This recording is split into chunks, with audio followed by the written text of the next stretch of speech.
हरियाणा नूह जिले के लोगों ने हाल ही में एक ऐसा इतिहास रच दिया है जो पूरे देश में सांप्रदायिक सौहार्द और सामाजिक एकता की मिसाल बन गया है। मुस्लिम बहुल इस गांव की पंचायत ने एक हिंदू महिला निशा चौहान को अपना नया सरपंच चुना है। आदाब, आप देख रहे हैं आवाज वॉइस और मैं हूं आपके साथ अमीना माजिद। सिरौली गांव की कुल आबादी लगभग 1300 है, जिसमें लगभग 250 मतदाता हिंदू हैं, जबकि अधिकांश मुस्लिम समुदाय से आते हैं जो मेव मुस्लिम कहलाते हैं। नूह जिले जो मेव क्षेत्र का हिस्सा है, हाल ही में सांप्रदायिक तनाव की वजह से सुर्खियों में भी रहा है। पंचायत में कुल 15 वार्ड सदस्य हैं, जिनमें 8 महिलाएं हैं।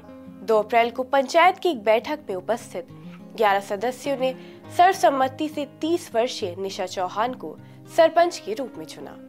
ये पहला मौका है जब किसी मुस्लिम बहुल गांव ने एक हिंदू महिला को नेतृत्व की जिम्मेदारी सौंपी है। सिरौली पंचायत में सरपंच की सीट महिलाओं के लिए आरक्षित है।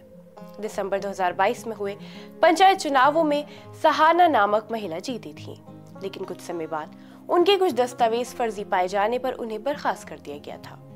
नवनिर्वाचित सरपंच निशा चौहान ने कहा कि चुनाव उनके लिए व्यक्तिगत जीत नहीं है, बल्कि मेवात की गंगा जमनी तहजीब की जीत है। यहाँ हिंदू और मुस्लिमों के बीच हमेशा भाईचारे का रिश्ता रहा है और उनका मकसद पंचायत के हर वर्ग तक विकास पहुंचाना है, चाहे वो किसी भी धर्म या जाति से क्यों ना हो। नूह जैसे जिला जो अक्सर सांप्रदायिक तनाव और विकास की कमी की वजह से खबरों में रहते हैं, वहां से ऐसी सकारात्मक खबरें सामने आना बेहद सुकून देने वाली बात है। ये चुनाव बताता है कि आम जनता अभी भी धर्म की दीवारों से ऊपर उठकर आपसी विश्वास और विकास को तरजीह देती है। सिरौली गांव का ये चुनाव भारत के उस चेहरे को उजागर करता है जो धर्म और जाति की सीमाओं से परे जाकर एकता, शांति और विकास की बात करता है।